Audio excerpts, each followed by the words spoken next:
The Krellan Imperial Archive sat at the heart of a dying star system, a fortress of black stone and frozen light, older than most of the species that had ever bowed before it. Inside its deepest vault, beneath 30 layers of plasma shielding and 100 more of pure paranoia, Chief Researcher Vorlek San was about to make the worst mistake of his very long life. He just didn't know it yet. He had spent the last 107 standard years on a single project, one species, one file, one question that the High Council asked him every quarter, and every quarter he answered the same way. Soon, Excellencies, soon. The species was humanity. The question was simple. What is their weakness? And tonight, after a century of patience, Vorlek San was finally ready to answer.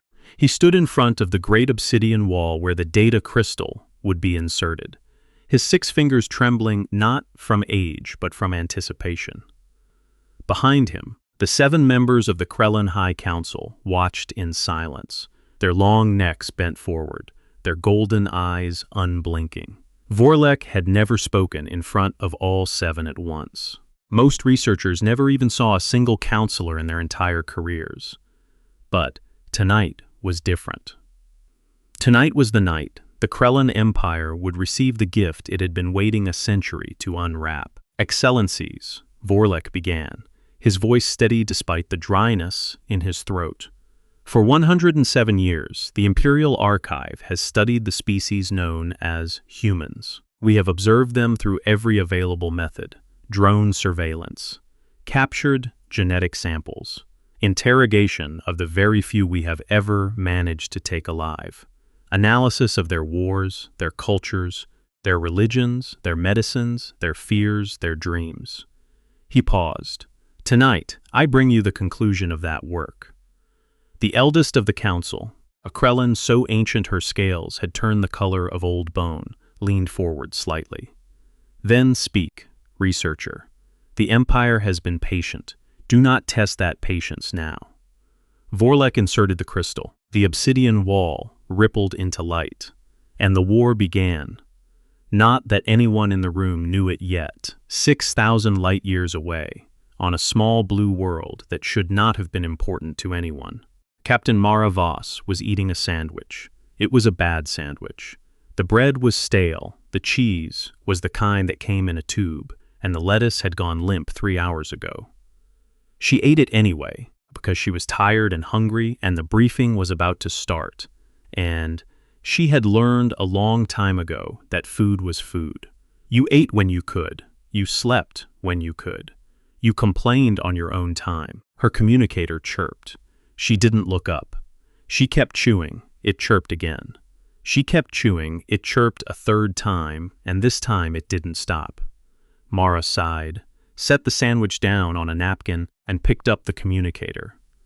The voice on the other end was her commanding officer, Admiral G.N. Park, and his tone was the kind of calm that meant something was very, very wrong. Voss, you're up, sir? The Krellan Archive just opened the file. Mara stopped chewing. She stared at the half-eaten sandwich on her desk. She looked at the ceiling. She looked back at the communicator.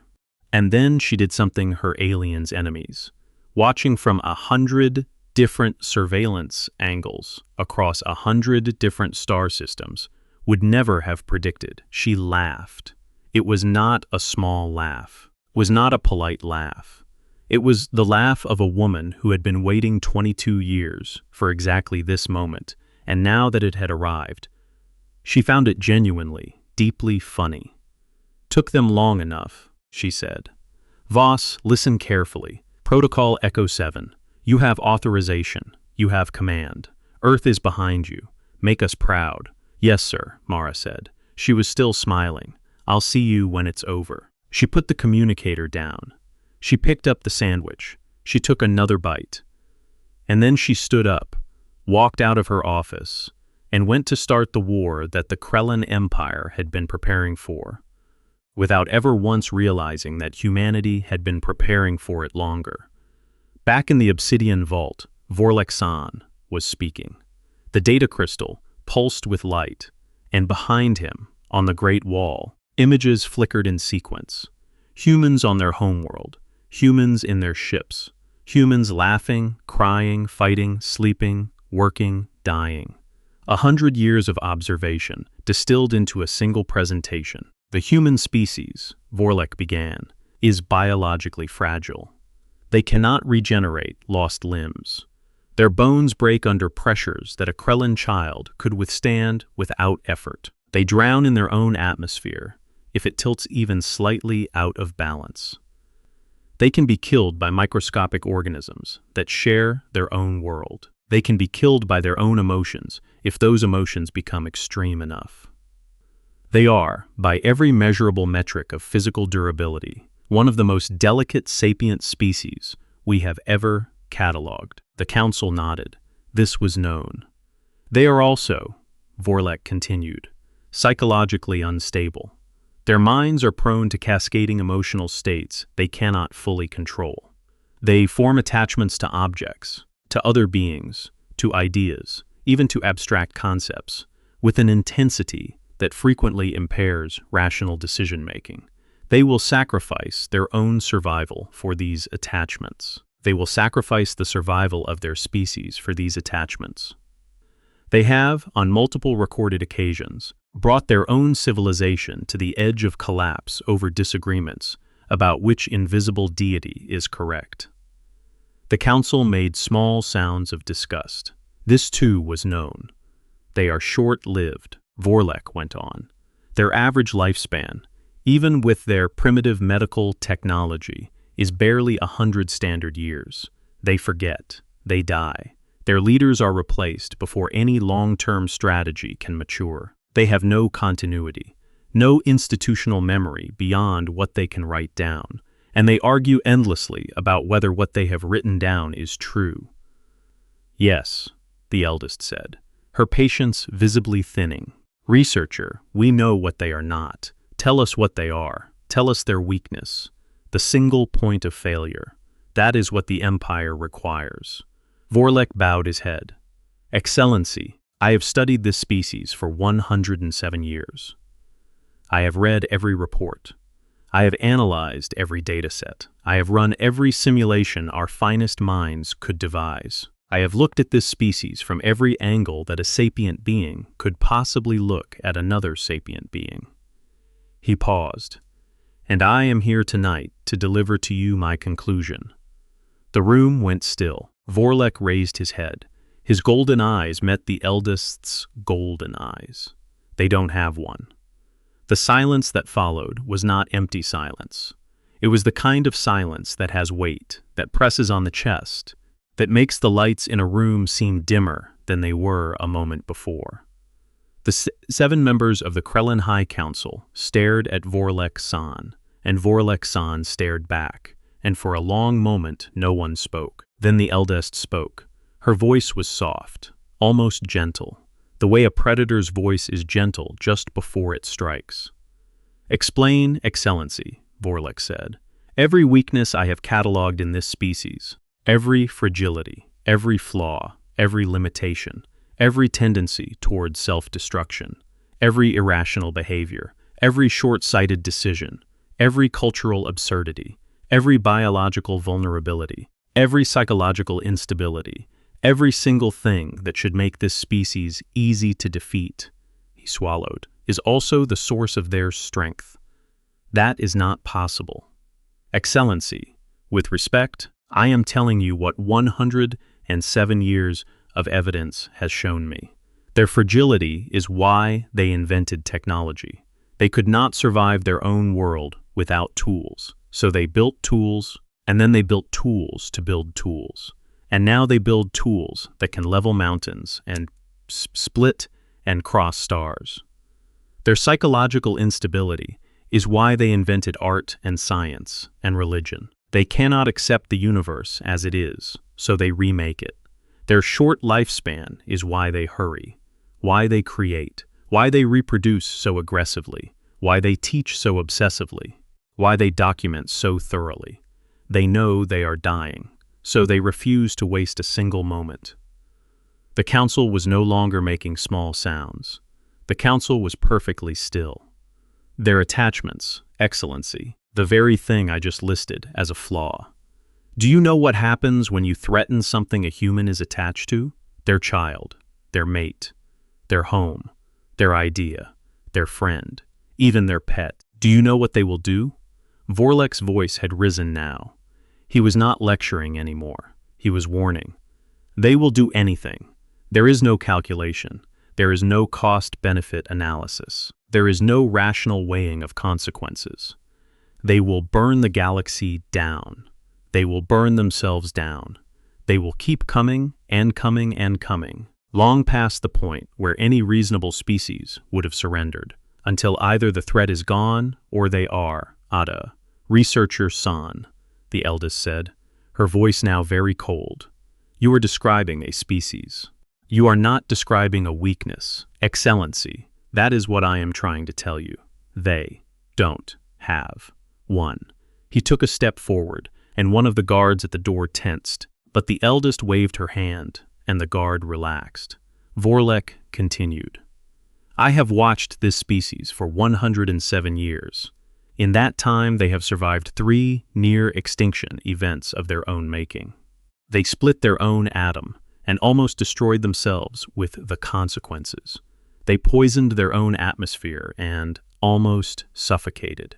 They engineered a plague that almost wiped them out. And every single time, Excellency, every single time, they have not only survived, they have come back stronger, smarter, faster, harder to kill. They learn from their disasters in a way that no other species we have ever studied learns from theirs. They write their failures into their children's bedtime stories. They build monuments to their dead. They turn their worst moments into mythology.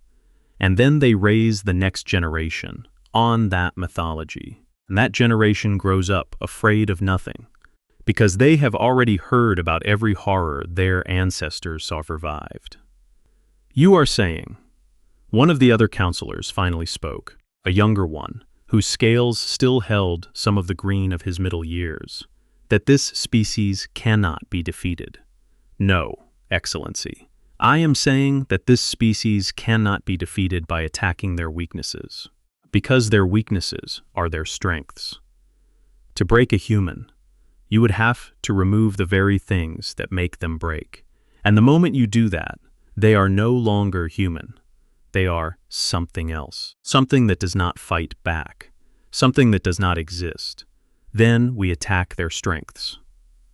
Vorlek closed his eyes. Excellencies, their strengths are their weaknesses. The council stared at him. That is the conclusion of 107 years of study. Every angle is the same angle. Every approach leads to the same wall. There is no weakness because there is no strength that is not also a weakness, and there is no weakness that is not also a strength. The species is, in the most literal sense, internally consistent.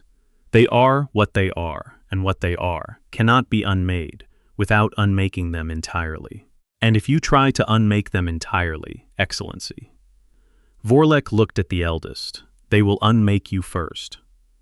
The eldest did not speak for a long time. When she finally did, her voice was very quiet. Researcher San, you have studied this species for 107 years.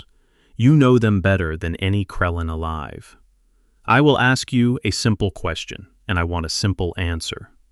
She leaned forward. Should the Empire go to war with them? Vorlek did not hesitate. No, Excellency. Why? Because we will lose. We are the Krellan Empire. We have never lost a war. With respect, Excellency, we have never fought one. We have fought species who did not know they were at war until they had already surrendered. We have fought species who calculated the cost of resistance and decided survival was preferable. We have fought species who fought back with weapons, and we have ground them into dust because our weapons are better. We have never, in the 17,000 years of the Empire, fought a species that fights back the way humans fight back. Describe how they fight back, Akav. They do not stop, Excellency. That is the entire description. They do not stop. You can defeat their armies. You can destroy their fleets. You can burn their cities. You can poison their water. You can kill their leaders. You can sterilize their world. And the survivors, Excellency, the survivors will spend the next 1,000 years. 1,000 years teaching their children your name and the location of your homeworld. And one day, long after you and I are dust, a human will arrive at the Krellan core system. And they will not be alone. And they will not be merciful. And the Empire will end. Not because we did not see it coming, but because we did, and we did it anyway. The silence returned. This time it lasted even longer. The eldest finally spoke. Researcher San, you are excused. Your work is complete. You have served the Empire well. Vorlek bowed. He turned. He walked toward the door. Researcher. He stopped. One more question. If we cannot fight them, what do we do? Vorlek did not turn around. He spoke to the door. Leave them alone, Excellency. Pretend we never noticed them. Withdraw our drones. Erase their file. Forget they exist. And pray that they do the same. He walked out. The door closed behind him. The eldest looked at the other 6 counselors. She looked at the great obsidian wall, where the last image of a human still flickered. A young woman, eating a sandwich at her desk, smiling at something just out of frame. Well, the eldest said, that was disappointing. She stood up. Her old joints cracked. She walked to the wall. She looked at the smiling young woman. He has gone soft. A century of staring at them has made him afraid of them. The Empire does not retreat. The Empire does not pretend. The Empire decides. Eldest. One of the other counselors said carefully. His conclusions were thorough. Perhaps we should consider. The Krellan Empire does not consider, counselor. The Krellan Empire commands. She turned to face the other 6. The human species has been observed. The human species has been catalogued. The human species is, by researcher San's own admission, biologically fragile, psychologically unstable, and short-lived. We will test his other claims.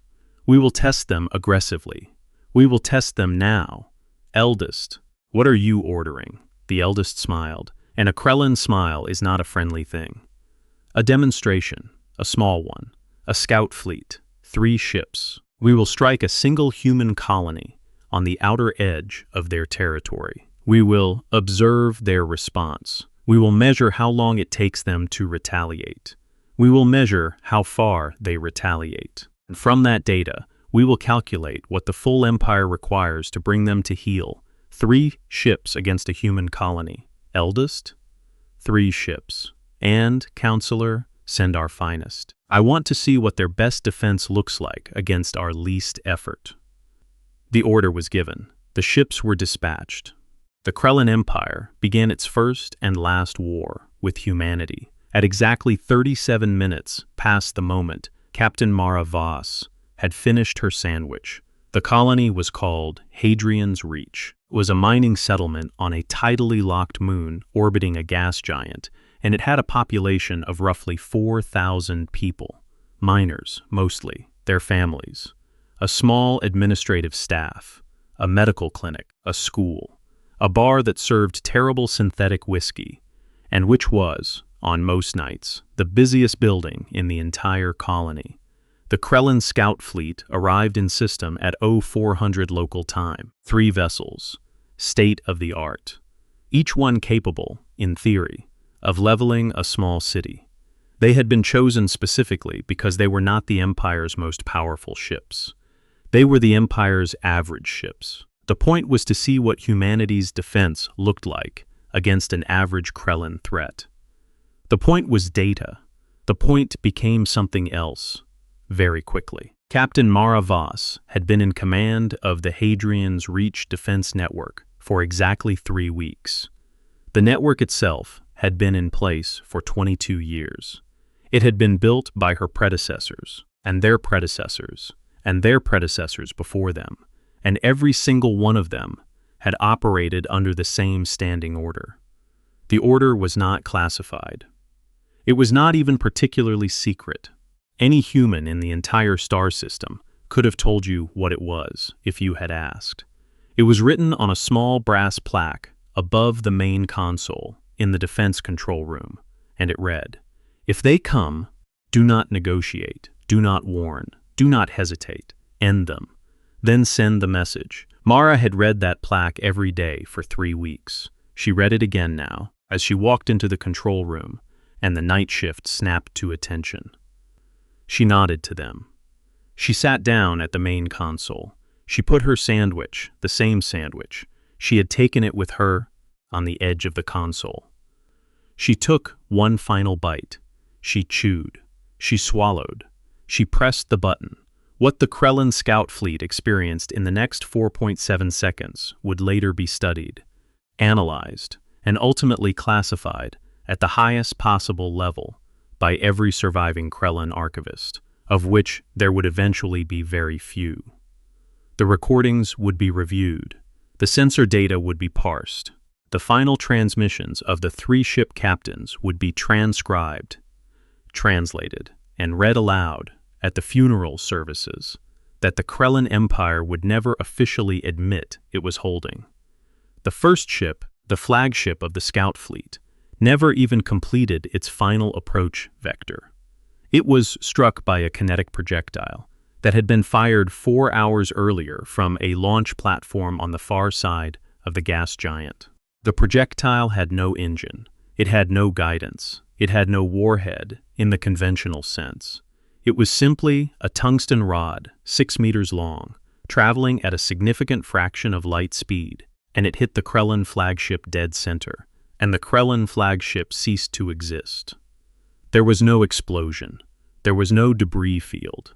There was just a brief flash, and then nothing. And then the kinetic shock wave reaching the other two ships a fraction of a second later. The second ship survived the shock wave. The captain of the second ship had time to register that his flagship was gone. He had time to shout a single command. He had time to begin to turn his vessel. He did not have time to finish the turn. Hadrian's Reach was a mining colony. Mining colonies, by their nature, had access to large quantities of industrial equipment. Industrial equipment, when properly modified, could be repurposed for a wide variety of uses. The defense network around Hadrian's Reach had been quietly repurposing industrial equipment for 22 years. The result was a system that no Krellan analyst had ever bothered to catalog, because no Krellan analyst had ever imagined that mining equipment could be used as a weapon. The second ship was caught in a cone of focused mining lasers, originally designed to cut through asteroid cores, now redirected by a network of orbital mirrors that had been built to look like communication satellites. The ship's shields held for slightly longer than the first ship's hull had. They held for almost 2 full seconds. Then they failed, and the lasers cut through the hull. The captain of the second ship had just enough time to feel the air leaving his lungs before the lungs themselves ceased to exist. The third ship had the longest survival time, almost 3 seconds. The captain of the third ship was a veteran. He had served the Empire for 70 years. He had fought in the suppression of the Krellan uprising and the pacification of the Boros cluster and a dozen smaller actions in between. He had never lost a ship. He had never even seriously been threatened. When his sensors registered the destruction of the first 2 vessels, he did not panic.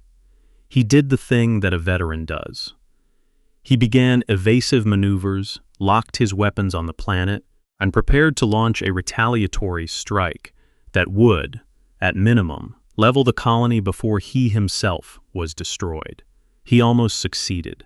What he did not know, what he could not have known, what no one in the Krellan Empire knew, because no one had thought to look, was that the small communications array on the third moon of Hadrian's Reach was not actually a communications array. It was a railgun, a very large railgun. A railgun that had been built into the moon itself, hollowed out over the course of 2 decades of patient mining, and which was, at the moment the Krellan veteran began his final maneuver, already tracking his ship. The slug it fired was the size of a building.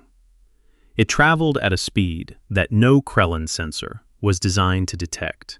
It hit the third ship in the engine block, passed through the engine block, passed through the bridge, passed through the forward cargo hold, passed through the hull, and continued on into the void of space, where it would, eventually, in roughly 2,000 years, strike a small uninhabited planet in another star system entirely, and create a crater that future archaeologists would spend decades arguing about.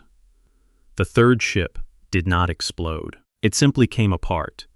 Its components no longer held together by anything coherent, and the captain who had served the Empire for 70 years died with his hand still hovering over the firing controls, his face frozen in an expression that was not quite fear, not quite confusion, but something in between.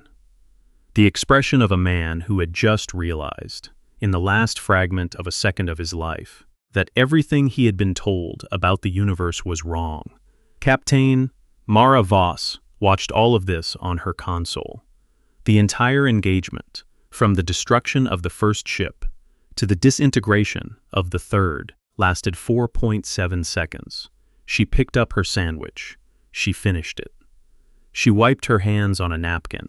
She pressed a second button, 6,000 light-years away. In the obsidian vault of the Krellan Imperial Archive, an alarm began to sound. The eldest of the council, who had not yet left the room, who had been standing in front of the Great Wall, studying the image of the smiling young woman, looked up sharply. Her communicator chimed. She answered it. The voice on the other end was the captain of the Imperial Communications Watch, and his voice was shaking. "Eldest, we have lost contact with the scout fleet." "What?" "All 3 ships. Eldest, they are not responding. The last telemetry shows..." The captain paused. "Eldest, the last telemetry shows that they were destroyed, almost simultaneously, by weapons we have no record of." The eldest stared at the wall. The young woman in the image was still smiling. "Eldest, there is more. We are receiving a transmission from the colony. From Hadrian's Reach. It is in our language. Eldest, they are speaking Krellan. Play it." The captain of the watch hesitated. "Eldest, I do not think you want this on an open channel. Play it. Now, to this room.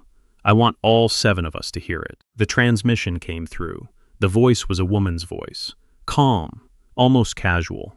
She spoke perfect Krellan, with only a faint accent, the kind of accent that suggested she had learned the language not as a curiosity but as a tool, the way a soldier learns the language of the country they are about to invade.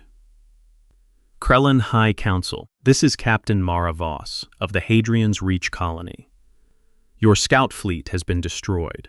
There were no survivors. There will be no survivors of any future fleets you send. We have prepared for this for 107 years.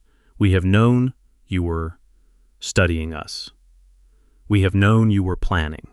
We have read your reports as you wrote them. Because your encryption is, with respect, several centuries behind ours, and we have been amused, mostly, by what your researcher San has been telling you. The eldest's golden eyes widened. Researcher San is correct in everything he has told you tonight. We are biologically fragile. We are psychologically unstable. We are short-lived.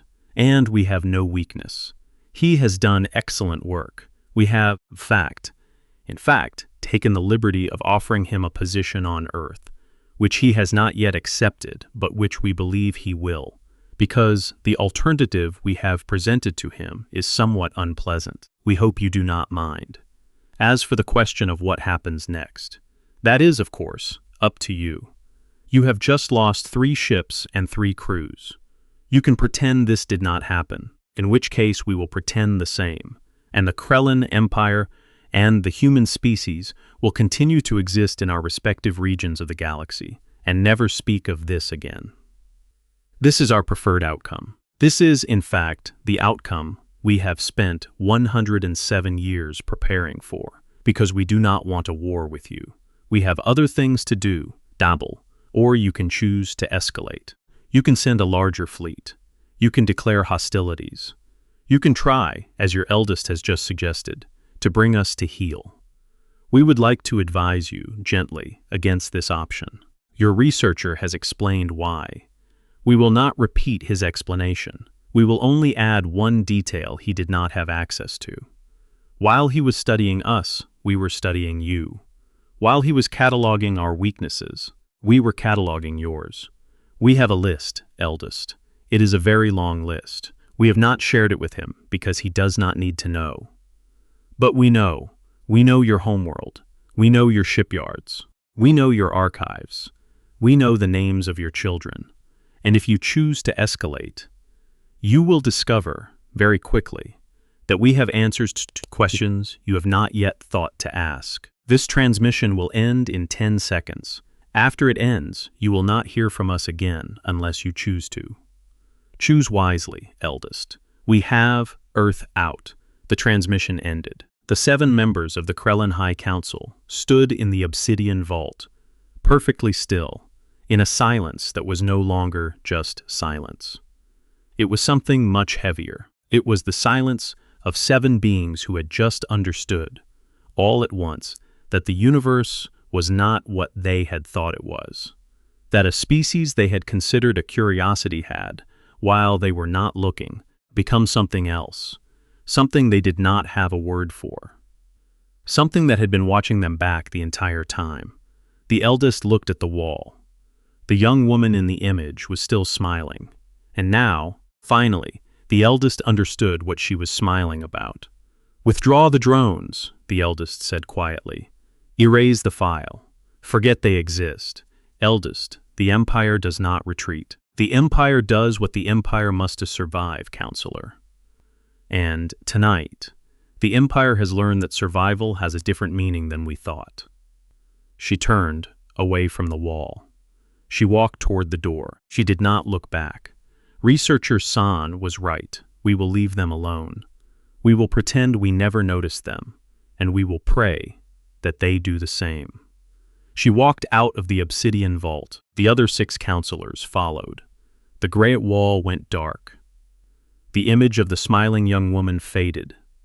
And in the depths of the Imperial Archive, in the file that had taken 107 years to compile, the final entry was made by an automated system that did not understand what it was writing. It read, "Subject species, humans, homeworld, Earth, threat assessment, do not engage, do not provoke, do not approach. Conclusion, they have no weakness. They have no weakness because they are the weakness of every species that ever made the mistake of looking at them too closely, including, now, ours, 6,000 light-years away. On a small blue world that was not as unimportant as it looked, Captain Mara Voss leaned back in her chair. She had eaten her sandwich. She had ended a war that had not quite started. She had delivered a message that had been 107 years in the making. She picked up her communicator. She called her commanding officer. "Sir, it's done. Good work, Voss. They get the message? They got the message. Will they listen?" Mara looked at the screen where the wreckage of the 3 Krellan ships was still drifting in slow orbits around the gas giant. She thought about it for a moment. She thought about the eldest, who she had never met, but whose voice she had heard 1,000 times in intercepted communications. She thought about researcher San, who would, in fact, accept the offer they had made him, and who would spend the rest of their books on Earth that would become required reading at every human military academy for the next 1,000 years. She thought about 107 years of patient watching, of careful preparation, of building a defense network out of mining equipment because her predecessors had understood, even back then, that the day would come. She smiled. "They'll listen, sir. They studied us for 107 years. They know exactly who they're dealing with now. And if they don't listen? Then we have a list, sir, a very long list, and we'll just have to start checking things off." She ended the call. She stood up. She walked out of the control room. The night shift watched her go. None of them spoke. Above Hadrian's reach, the gas giant turned slowly in the dark. The wreckage of 3 Krellan ships drifted. Somewhere in the deep Krellan core, an ancient council was learning a lesson their researcher had tried, gently, to teach them. And on a small blue world that should not have been important to anyone, humanity continued to be exactly what it was. Fragile, unstable, short-lived, internally consistent, and entirely, completely, irreversibly, without weakness. Because their weaknesses were their strengths. Because their weaknesses were their strengths. And their strengths were the kind of strengths that the rest of the galaxy would, eventually, learn to fear. If they were lucky enough to learn it from a distance, if they were not, well, that was a different story. And Captain Mara Voss, walking back to her quarters in the cold, thin air of Hadrian's Reach, hoped, sincerely, that the Krellan Empire would never need to learn it the other way. But she was ready, either way. She was always ready, because she was human. And that, in the end, was the only answer the Krellan Empire had ever needed. They had just taken 107 years to find it. 3 months passed. 3 months in which the Krellan Empire said nothing. 3 months in which the human defense networks across every colony, every outpost, every toast, every quiet little world that no one had ever bothered to put on a map, watched and waited. 3 months in which Captain Mara Voss was promoted, transferred, and given a new assignment that she could not talk about with anyone, including her own family. 3 months in which the wreckage of the 3 Krellan scout ships was quietly collected, studied, reverse-engineered, and integrated into the next generation of human defense platforms. 3 months in which researcher Vorlek San, having accepted the offer extended to him, walked through the gates of a small university in a city called Geneva and became, to his own astonishment, a respected academic with tenure, an office, and a small group of graduate students who hung on his every word. 3 months in which, in the deep Krellan core, the eldest of the council sat alone in her chambers and stared at a blank wall and thought about the sound of a human voice speaking perfect Krellan, and the way that voice had said the word eldest, and the way it had not been a title of respect but a name, the way it had been the name of a person they were keeping a file on, the way they had pronounced it, the way a hunter pronounces the name of an animal it has been tracking for a long time. The eldest of the Krellan Council was very old. She had served the Empire for nearly 4 centuries. She had watched empires rise and fall in the regions of space her own empire considered its backyard. She had ordered the destruction of 3 sapient species in her time and the subjugation of 15 others. She had not, in any of those 4 centuries, ever lost a war. She had not, in any of those 4 centuries, ever felt afraid. She felt afraid now, not of the humans, not exactly. She felt afraid of what she had almost done. She felt afraid of how close she had come, how casually she had come, to ordering a war that would have ended her civilization. She felt afraid of the fact that if researcher San had not been brave enough to tell her the truth, if the captain of the watch had not played that transmission, if the scout fleet had numbered 300 ships instead of 3, the Krellan Empire would, at this very moment, be in the process of being systematically dismantled by a species they had thought of as a research subject. She thought about this for a long time. And then, very quietly, alone in her chambers, the eldest of the Krellan High Council did something she had not done in nearly 400 years. She bowed her head, and she whispered, to no one, to the empty room, to the universe at large. Thank you. She did not specify who she was thanking. She did not need to. In Geneva, researcher Vorlek San was giving his first public lecture. The hall was full. Humans of every age, every background, every walk of life sat in rapt attention as the alien scholar at the lectern adjusted his notes and began to speak. He had been told, gently but firmly, that he could speak about anything he wanted, except for the events of 3 months prior. Those events were classified. Those events had not happened. Those events would, officially, never happen.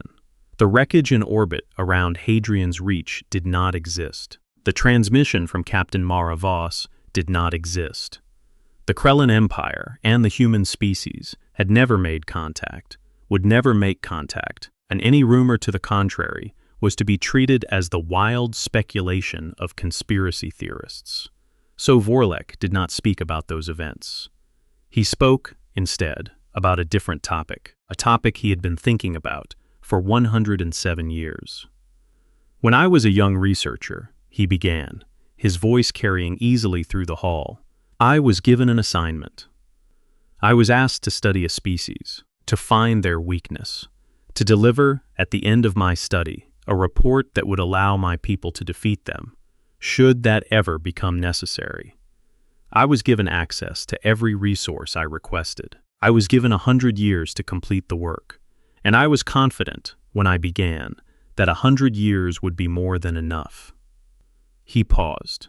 He looked at the audience. The audience was very still. I was wrong. 100 years was not enough. 107 years was barely enough. And what I learned, in the end, was not what I had been sent to learn. What I learned was something different, something that has changed the way I think about the universe, something that I would like, today, to share with you. He smiled. It was an alien smile, but the audience understood it. I learned that some species are not designed to be defeated.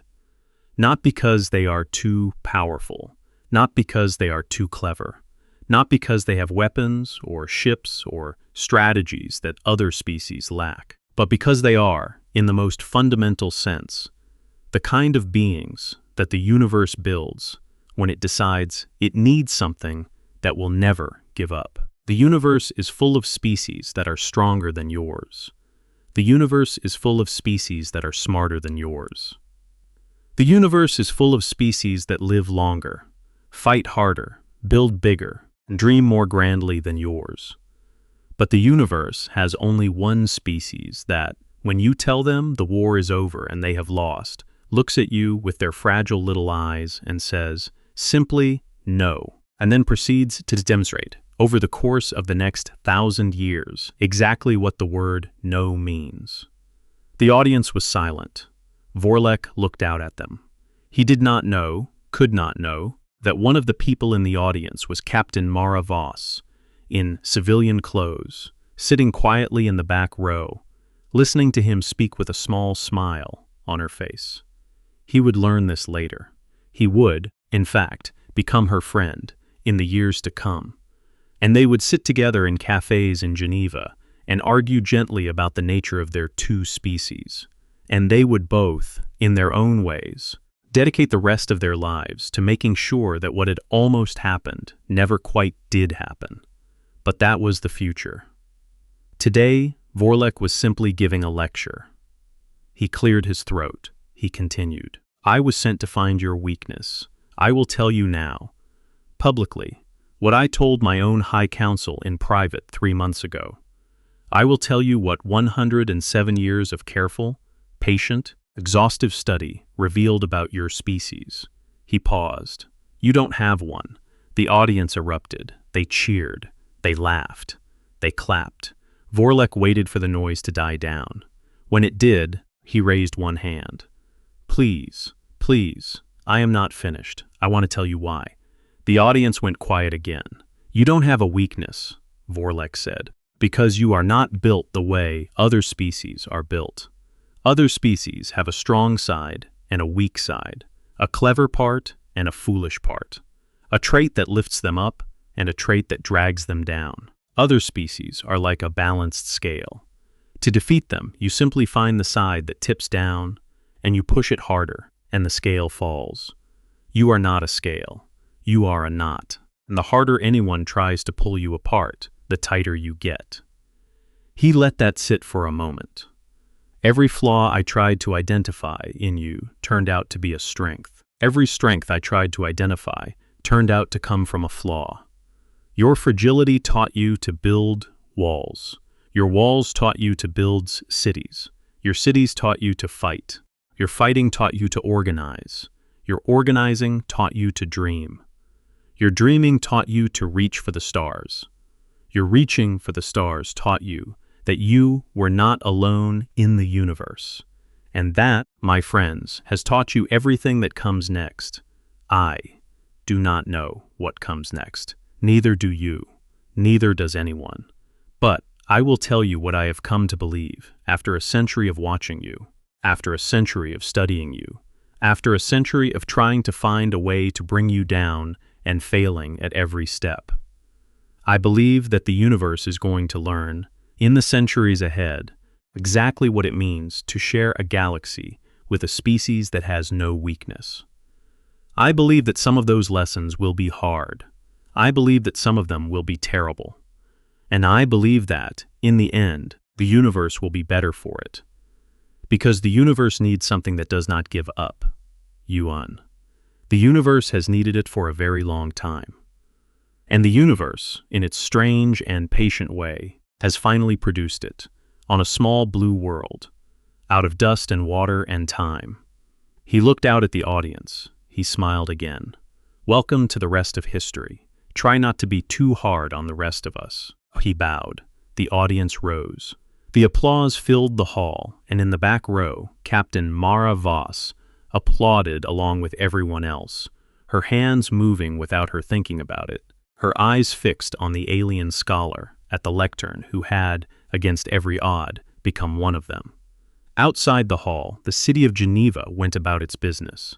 Above Geneva, the sky was clear. Above the sky, the orbital defense platforms turned slowly in their patient orbits, watching, waiting, ready. Beyond the platforms, the asteroid belt was full of weapons that no one had told the Krellan Empire about. Beyond the asteroid belt, the deep dark was full of ships that no one had the Krellan Empire about. Beyond the ships, the next system over was full of colonies that no one had told the Krellan Empire about, and so on, in every direction.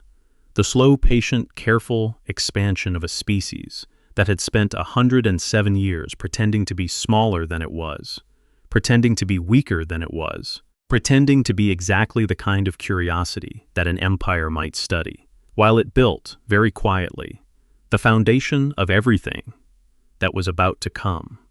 The Krellan Empire would never declare war on humanity. The Krellan Empire would, in the centuries to come, become one of humanity's closest and most loyal allies, in part because the Krellan Empire understood, better than anyone else in the galaxy, what the alternative looked like. The other species of the galaxy would, in time, learn the same lesson. Some would learn it gently.